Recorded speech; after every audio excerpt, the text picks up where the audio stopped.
Okay, so like I said, we're going to continue on lecturing here to chapter 4, which is really sort of a continuation. Chapter 3 and 4 really kind of go together.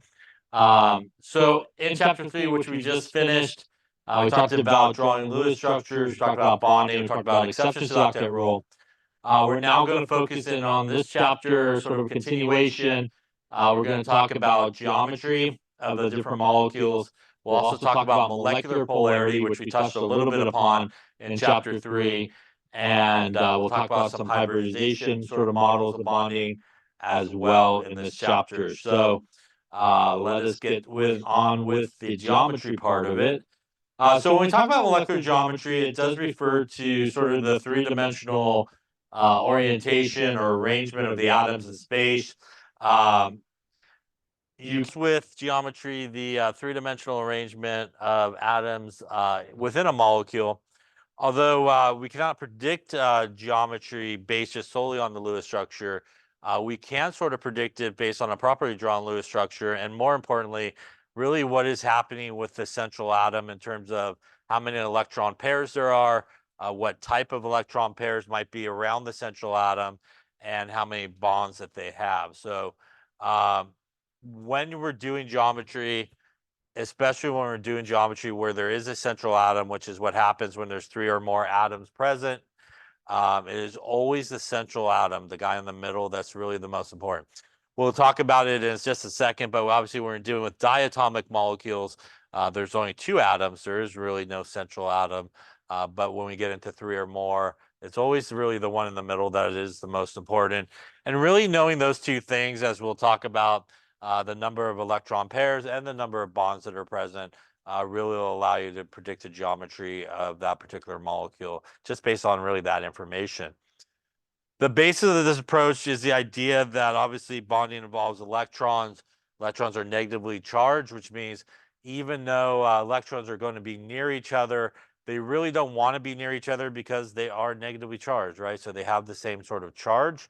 So what happens and why we do get these sort of different geometries when we have these different molecules is the idea that, frankly, they're trying to escape each other. So we have these electrons that are there.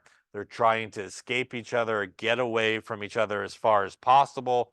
They cannot fully escape each other, otherwise everything would fall apart, obviously. But they are going to try to orient themselves and move themselves in three-dimensional space to get enough room between the different types of electrons that everything is going to be okay in a sense and agreeable for everybody. So this idea of valence shell is the outermost electrons are involved in bonding. And really, as we will see, depending on the types of electrons present, there is a degree of like, all right, I could sort of be okay being near you, to a degree of, oh, I definitely don't want to be anywhere near you.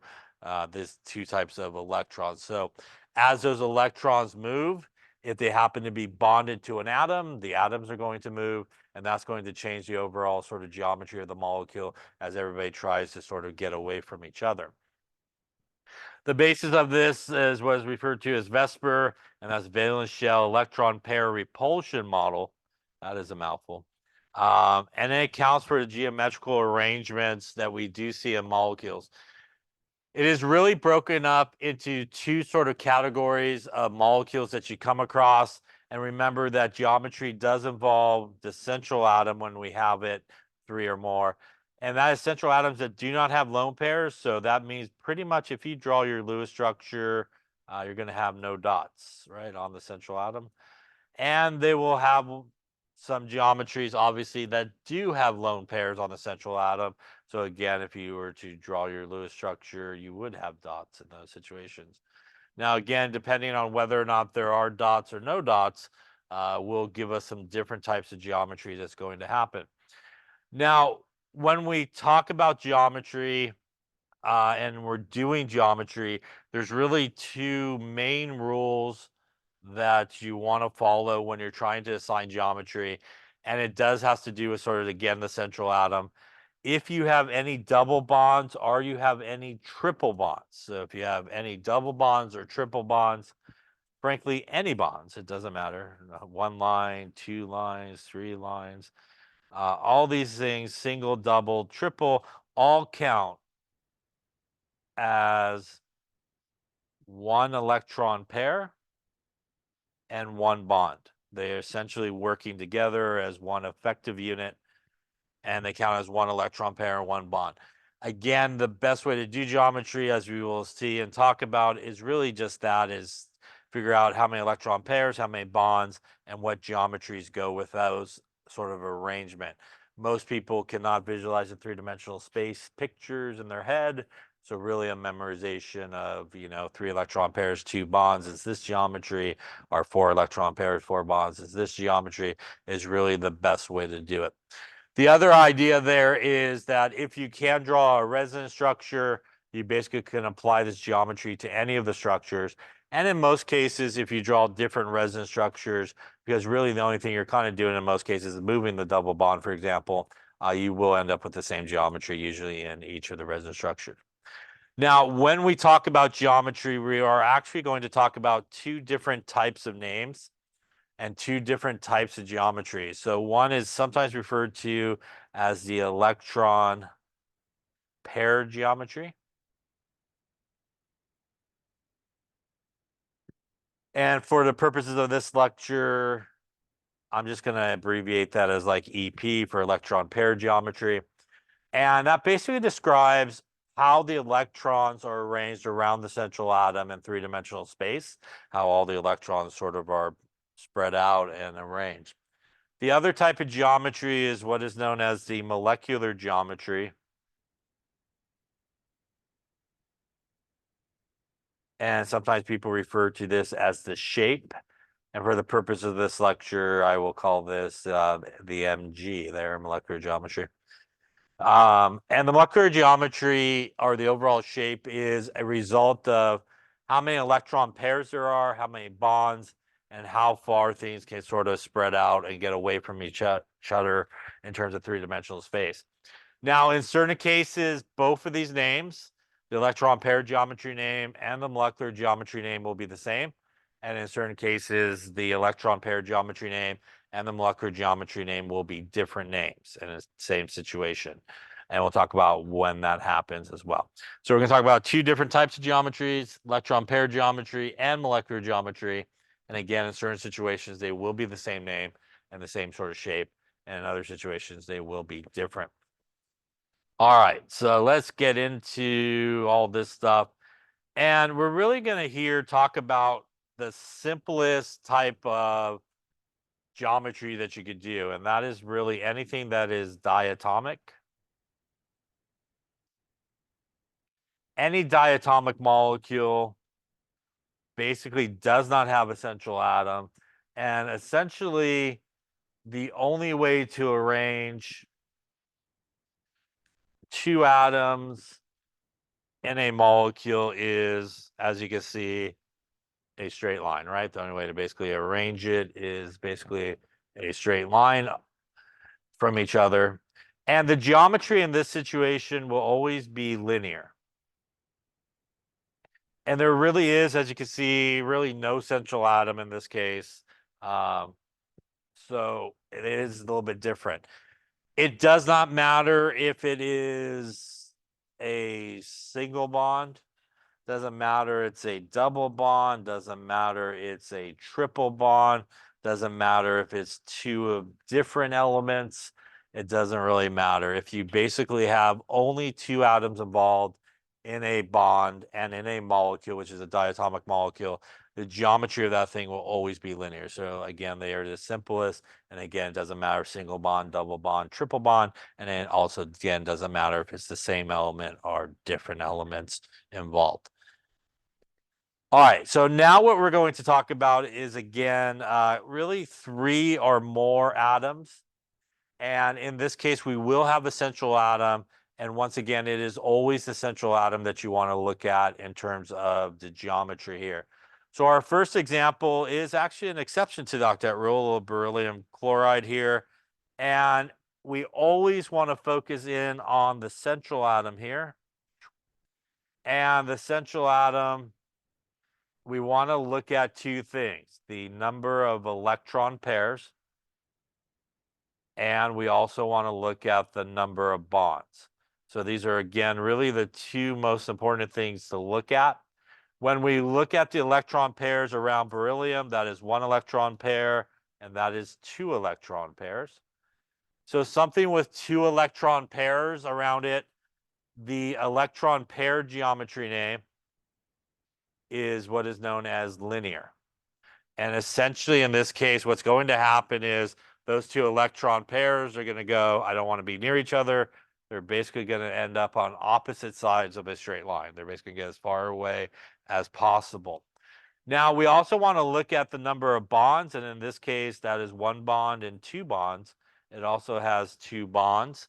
And something with 2 electron pairs and 2 bonds, the shape or the molecular geometry name of it is also going to be linear. It's going to be basically 180 degrees away from each other and going to make basically a straight line. So something like, bless you. I have the model kit here in front of me, I suppose. So if we look at the central atom here in the middle, it has 1 electron pair, 2 electron pairs, and 2 bonds.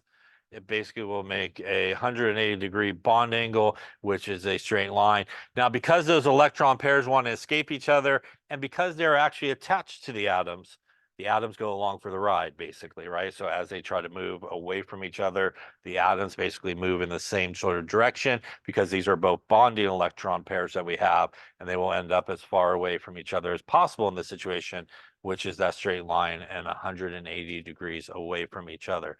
So both the geometry, electron pair geometry, and the molecular geometry is linear, again, with a 180-degree bond angle between them as well. The next type of example in terms of geometry is one where we have a central atom and 3 things attached. This is also sort of an exception to the octet rule. This is boron trifluoride. Once again, we want to look at the central atom and figure out the number of electron pairs. And that is 1 electron pair, 2 electron pairs, 3 electron pairs. So something with 3 electron pairs is going to make an electron pair geometry of trigonal planar, or sometimes referred to as triangular. And we also want to figure out basically the number of bonds here. And the number of bonds is 1, 2, and 3 bonds. So once again, in this situation, what's going to happen is those electron pairs are going to try to want to escape each other. So what's going to happen is these guys are going to sort of spread out, but they can't get too close to each other because now they're going to get too close. And with that third bond there, they will make a molecular geometry or shape also trigonal planar. They call it trigonal planar or triangular because it will make an equilateral triangle basically here. And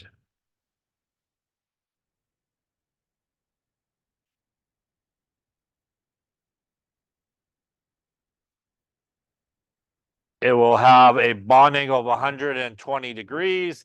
Basically, will make a equilateral triangle. Again, the idea here is these bottom guys are going to try to get away from each other, but now they can't get too close. With the addition of the third bond there that wasn't there previously, they also got to keep distances from each other. And again, that's going to be sort of the most acceptable arrangement is they can only get so far away from one another. And again, given this more triangle type shape, which is known as trigonal planar. Once again, this is a bond angle of 120 degrees. Also, we see here that the electron pair geometry name and the molecular geometry name are the same.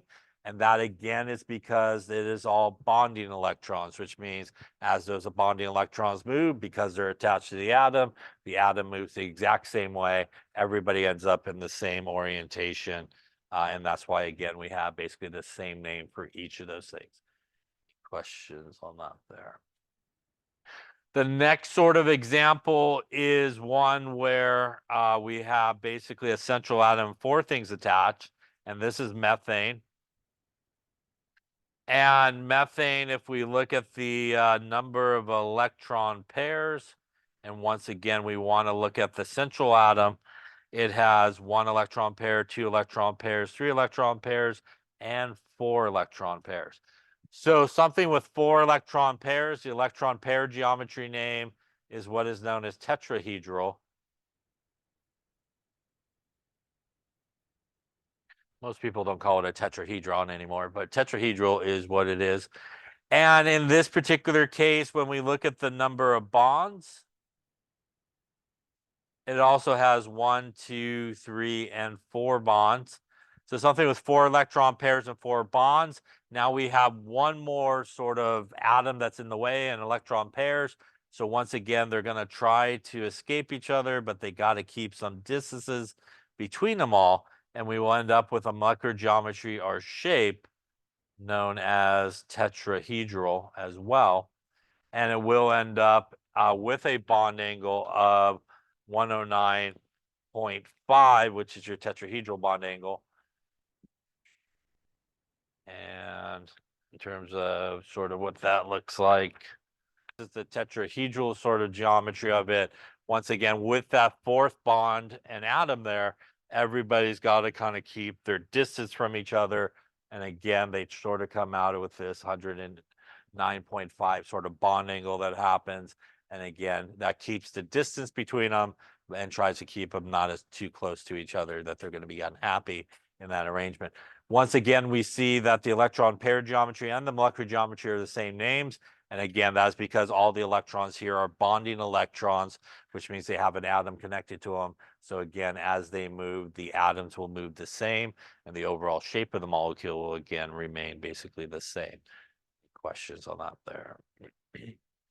So up until this point, it's probably geometries that you're familiar with and maybe have seen before. We're now going to talk about some geometries that maybe you haven't seen before.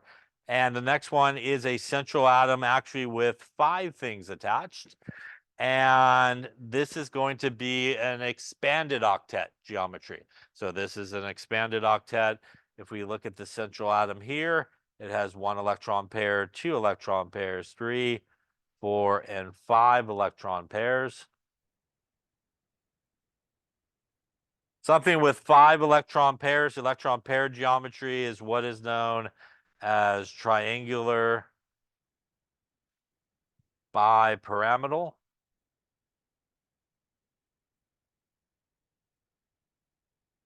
And in terms of the number of bonds here, we also have 5.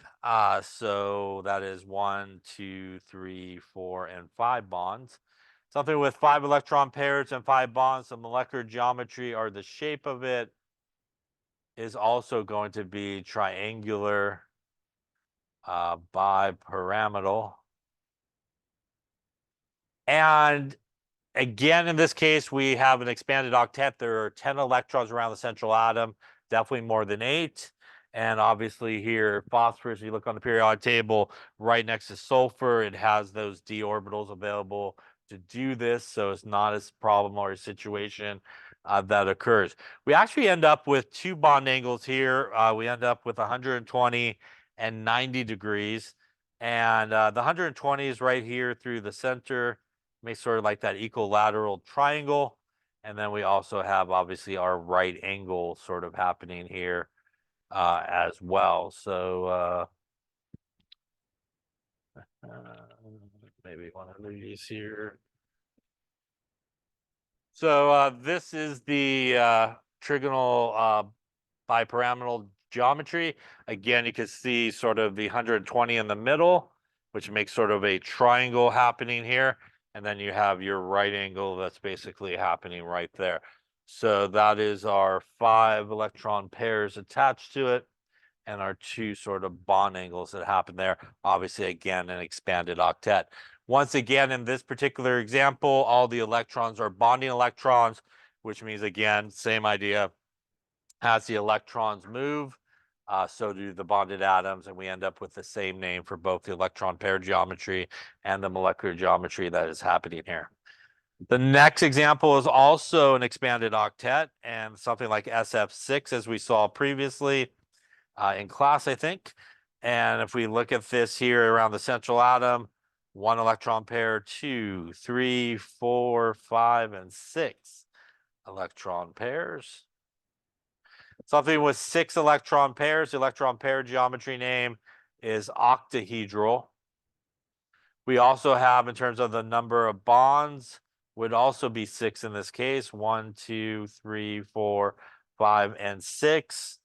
And something with 6 electron pairs and 6 bonds, the shape or molecular geometry of it is also going to be octahedral.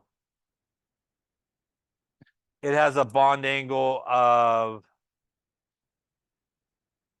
and as you can see here, that is your octahedral, pretty much 90 degrees happening all around it, basically on all parts. Again, the molecular geometry name and the electron pair geometry name going to be the same, as they are all bonding electrons as well. Any questions on that there? Also, again, an expanded octet. Now, up until this point, what we have seen is if we have basically only bonding electrons, which basically means when you draw your Lewis structures, there are no dots on the central atom. Yeah. I'm talking about it right now. Actually, I'll answer that question right there. So as we just saw with these examples, both the electron pair geometry and the molecular geometry names are going to be the same. And the real reason is it is the type of electrons that are present. They are bonding electrons, which means that all those electrons have an atom that's attached to it. Although I didn't put atoms on this one. They all have atoms that are attached to it, which means, as we talked about, as the electron pairs move to get away from each other, the atoms go along for the ride, and they end up in the exact same location as the electron pairs. And that means that whenever you draw your Lewis structure, if you draw a correct Lewis structure, and you end up with a Lewis structure where there are no dots on the central atom, right? Because dots represent lone pairs or non-bonding electrons. So if there are no dots on the central atom, when you draw your correct Lewis structure, both the electron pair geometry name and the molecular geometry name will be the exact same name. They will not own it. They will be the same. When they are different is when we start introducing non-bonding electrons to the central atom. What happens is we now have non-bonding electrons that do not have atoms attached. So as those electrons move, the atoms don't move, but the atoms still move on the other ones. And what that ends up doing when we start to see non-bonding electrons in play is actually only the molecular geometry name that changes. So the electron pair arrangement stays the same, but the molecular geometry or the overall shape actually will change as those bonded atoms start moving away from those non-bonding electrons, and we end up with different sort of shapes that occur. So how do we know how things might move? It does have to do with the type of electron pairs that are present. There's sort of okay situations and sort of situations where if we get certain types of electron pairs near each other, they're going to try to get away as far as possible from each other. So really the best situation is sort of what we've been talking about, which is in terms of repulsion, bonding near bonding electrons. So those are basically lines near lines, basically, right? Where we draw our Lewis structures. So if you have basically lines near lines, that's sort of the best situation for electrons. They just kind of move away from each other. They take the atoms with it. We end up with the exact same sort of electron pair geometry and molecular geometry. The next sort of best situation is if you got lone pairs near bonding. So those in terms of Lewis structures are dots near lines. So that's getting a little bit worse. So we got some non-bonding electrons that don't want to be near bonding electrons. They also can get away from each other a little bit easier because there's not the extra atom present. So with those non-bonding electrons and not really that extra atom present, they're able to sort of move away from each other a little bit further than they would with the bonding atoms being there. The worst situation is if you lay up some non-bonding electrons near non-bonding electrons, they will try to get as far away from each other as possible. And again, as they are trying to get away from each other as far as possible, everybody else is going to move accordingly to try to keep distance, and that's going to create a different geometry. So when we start to introduce non-bonding electrons on your Lewis structures, which look like dots, obviously, on the central atom, we will start to see different names for the molecular geometry or the shape. Once again, the electron pair geometry will stay the same, and it's based on how many electron pairs are around the central atom. Any questions on that there? So let's take a look at some examples. The first example we'll look at is sulfur dioxide, which we did, I think, draw the other day or today. And it looks like this. Obviously, there's not all the dots on the outside, but it doesn't really matter for geometry. But if we look at our central atom here, and I'll draw it a little bit bigger here, we just kind of look at the central atom. The central atom has, in terms of electron pairs, it has one electron pair there, one electron pair there. My double bond counts as just one. So remember, when you're doing geometry, double bonds or triple bonds count as only one. So this effectively has 3 electron pairs in this case, yeah? Now, when we have 3 electron pairs, as I mentioned before, the electron pair geometry name will still be the same. So this is still going to be trigonal planar, which is what we have when we have 3 electron pairs. But now what we have is a couple of interactions happening. We have, obviously, I'll draw my own. We have our bonding electron, and our bonding electrons are not too bad. So they're going to try to get away from each other. But we also have these non-bonding electrons here, which is even more want to get away from each other. So what's going to happen is the non-bonding electrons are going to kind of go up.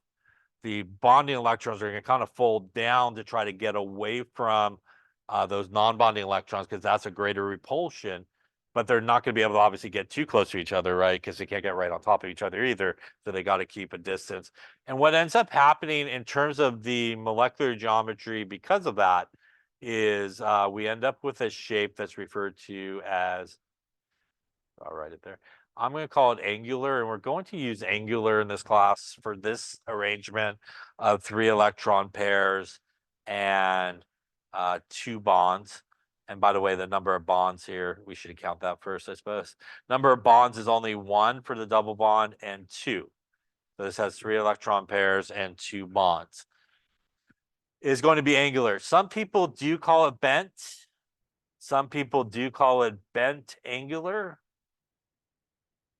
But for us, 3 electron pairs and 2 bonds, we're going to go with angular. And there is a difference in terms of the bond angle here than where we will see bent in a second later down the road.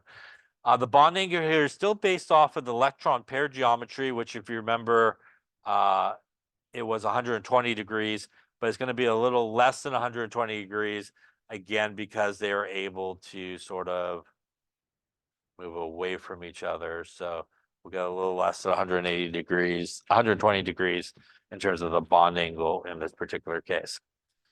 So 3 electron pairs, 2 bonds gives us an electron pair geometry name of trigonal planar. Here's a different molecular geometry name of angular, again, because in the case of looks like this, right? Sort of. In the case of basically 3 and 3, we have that triangle type shape.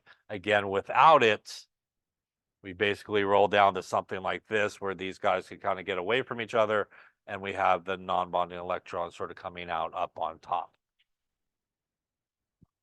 The next geometry is going to be something where we have a central atom and 3 things attached and some non-bonding electrons.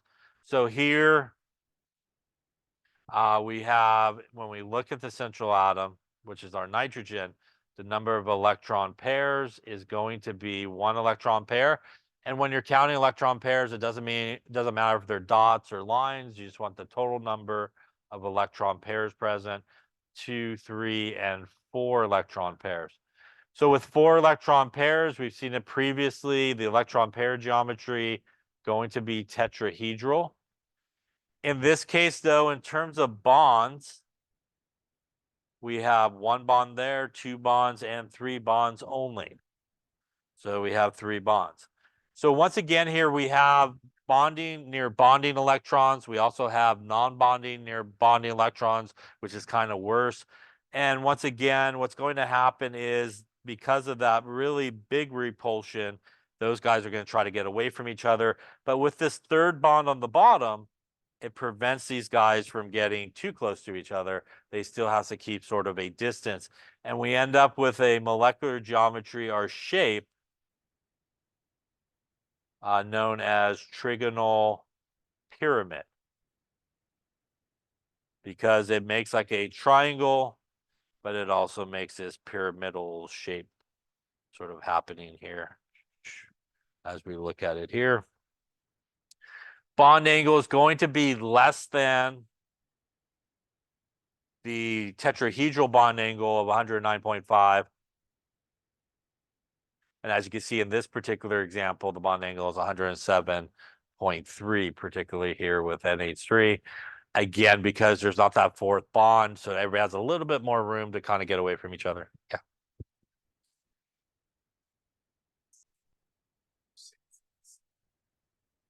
Yeah, that would be perfectly fine on this one. Yeah. Other questions?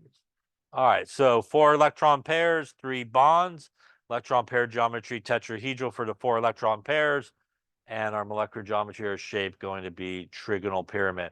A moment here about some names that we've seen here. We just talked about here trigonal pyramid. We also saw, excuse me, 3 electron pairs and 3 bonds is going to be trigonal planar. There is a difference between trigonal planar and trigonal pyramid. On an exam, you should not just write trigonal and let me choose. I'm going to choose with an X. Yeah. So make your decision. Trigonal planar, trigonal pyramid. They are different. Don't do that on an exam or quiz or my other favorite. I'm very confident here. Trigonal.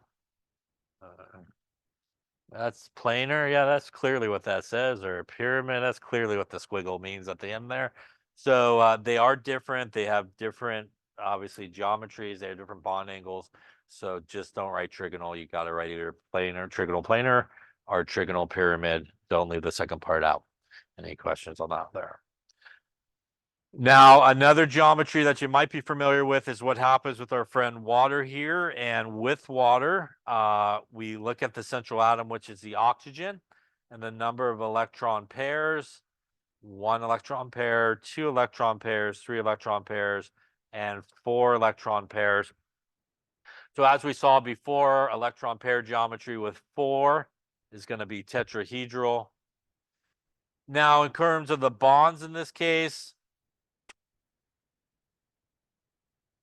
we have 1 bond and 2 bonds only. We have all 3 interactions actually happening in this molecule. We have bonding electrons near bonding, we have non-bonding electrons near bonding electrons, and we have the worst case scenario, non-bonding electrons near non-bonding electrons. And because those non-bonding electrons are near non-bonding electrons, they are going to definitely try to get away from each other.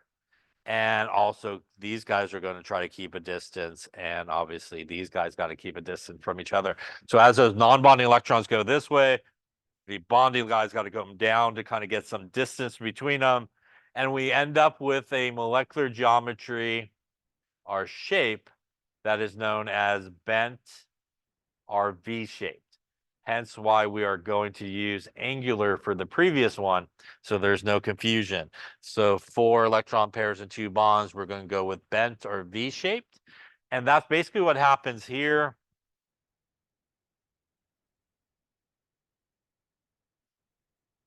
If these sticks represent the non-bonding electrons, they're going to try to get away as far as possible. They're also going to try to keep their distance between here. And what ends up happening is we get this bent or V-shaped type of situation that occurs here. Or we flip it upside down, I guess you got a V going that way, right? And that is the geometry that we see in this particular case. So For this one, again, we're going to go with bent, our V shape, the previous one that we talked about there, angular. The bond angle going to be less than our tetrahedral bond angle, 109.5. And as you can see in the case of water, is actually 104.5. And is actually even less than what we saw with our ammonia that we just saw.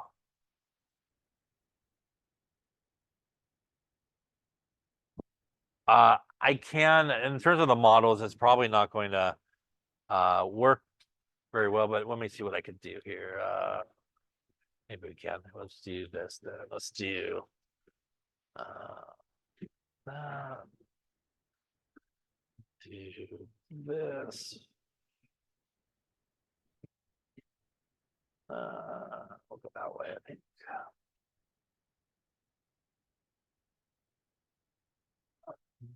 Water, basically, right? It's a little H2O. And then this is sort of our angular one here. So it's just a little bit more kind of angled down like that, but not as sharp as obviously this one, which gives it that more kind of V shape. This is just sort of angling in that direction and stuff like that. So again, that's why this bond angle is closer to 120, right? Versus say this guy, it's a little closer to 109.5. Yeah. What's the difference between this and these? Yeah, these are just flexible to make double bonds and triple bonds. You can't obviously fold the wood and won't be able to get in there. So we typically in a model kit will use sort of the little flexible guys to make double bonds or triple bonds. And then these just represent kind of single bonds and stuff. It doesn't. It actually, because these are a little bit more flexible, allows it to kind of bring it into like a better angle, that more realistic angle than you could with the wood. All right, so yeah, so the sort of bent or V shape, a little bit more kind of a sharper angle there. And again, it's because in this case, it's got really those non-bonding electrons coming up here. It's going to force these guys to try to really get as far away from that as possible. All right, now we're gonna get into some of the fun-ish, maybe not, geometries that go with those expanded octets. So up until water there, you might also seen those previously, but now because we had some of those expanded octet geometries earlier, where we had 5 electron pairs, even 6 electron pairs, there's also some geometries where there are non-bonding electrons involved. So an example here, if we look at the central atom, the electron pairs around the central atom is 1, 2, 3, 4, and 5 electron pairs. So our 5 electron pairs gives us our electron pair geometry of triangular bipyramidal. And now in this case, in terms of our molecular geometry, our shape, what ends up happening is because the number of bonds in this case is actually only 2, we will end up with the bonding electrons going away from each other.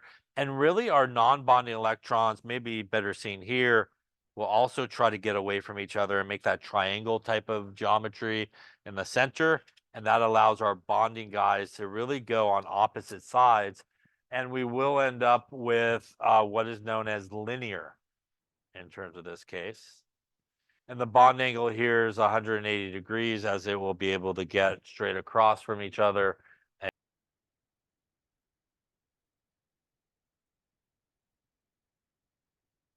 So what ends up happening, I'll just use a multitude of connectors. I won't put anything at the ends.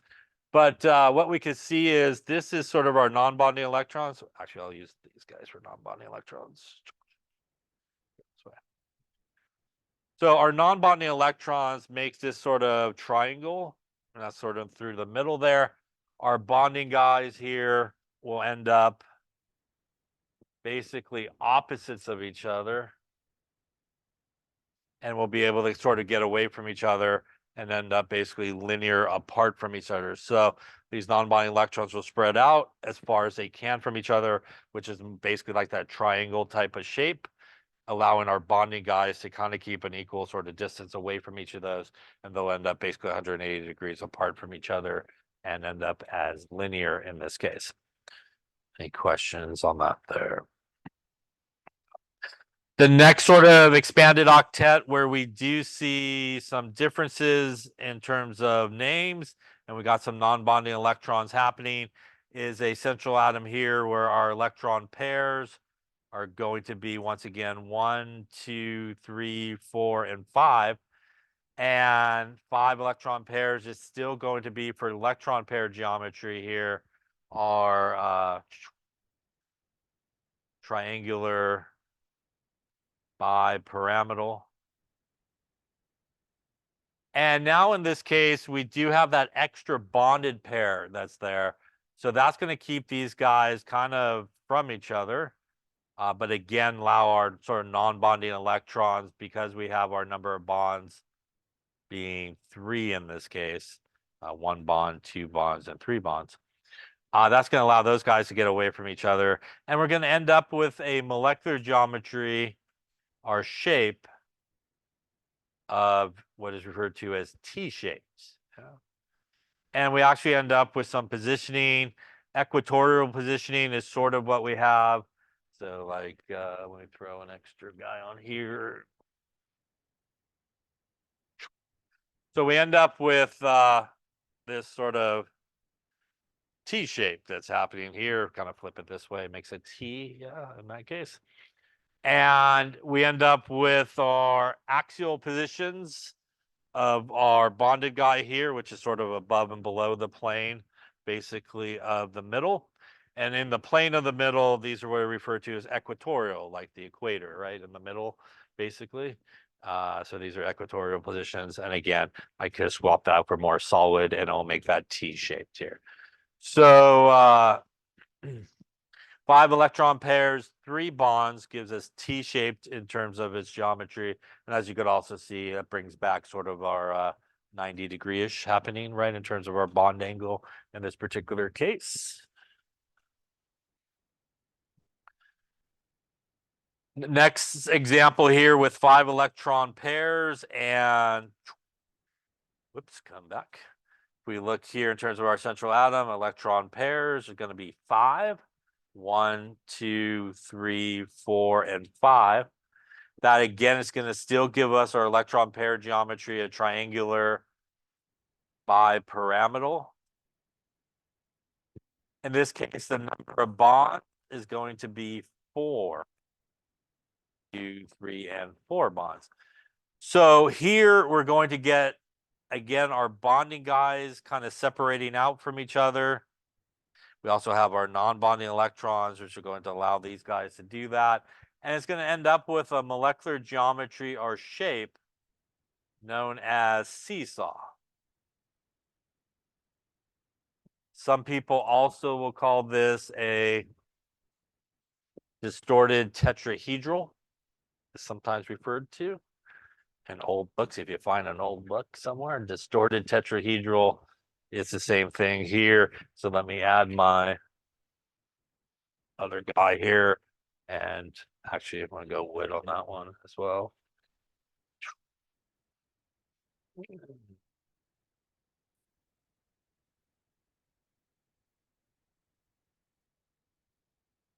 So there is my seesaw, yeah. So seesaw sort of shaped up, down, basically. So again here, allowing these guys to keep some distance, these guys also keep distance. And again, the worst interaction here is our non-bonding electrons right near our bonding electrons.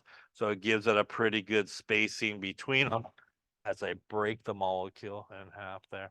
And again, ends up with this seesaw, which, like I said before, is sometimes referred to as a distorted tetrahedral. We'll have some bond angles of less than our 120 and also less than 90 in this case, like we kind of had before. So 120 and 90, yeah.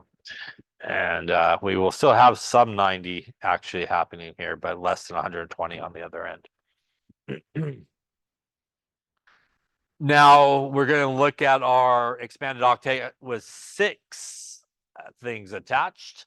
So if we go to our central atom here, XeF4, electron pairs around the central atom, 1, 2, 3, 4, 5, and 6. Once again, we now move to our expanded octet of octahedral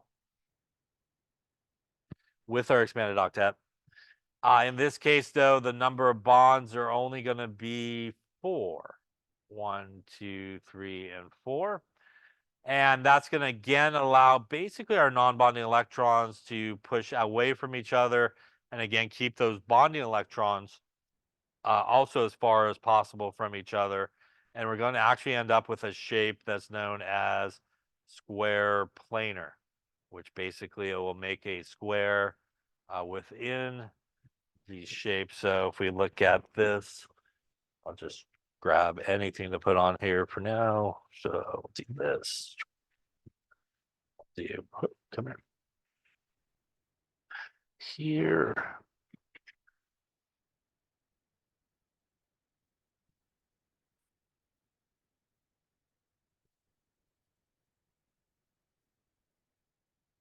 So there we go. We got basically, if I use all the same length, this guy out. That look a little bit more squarish.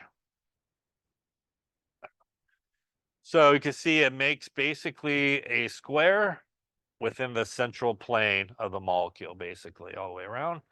So it makes that square planar, and hence the name square planar, square within the plane of the molecule.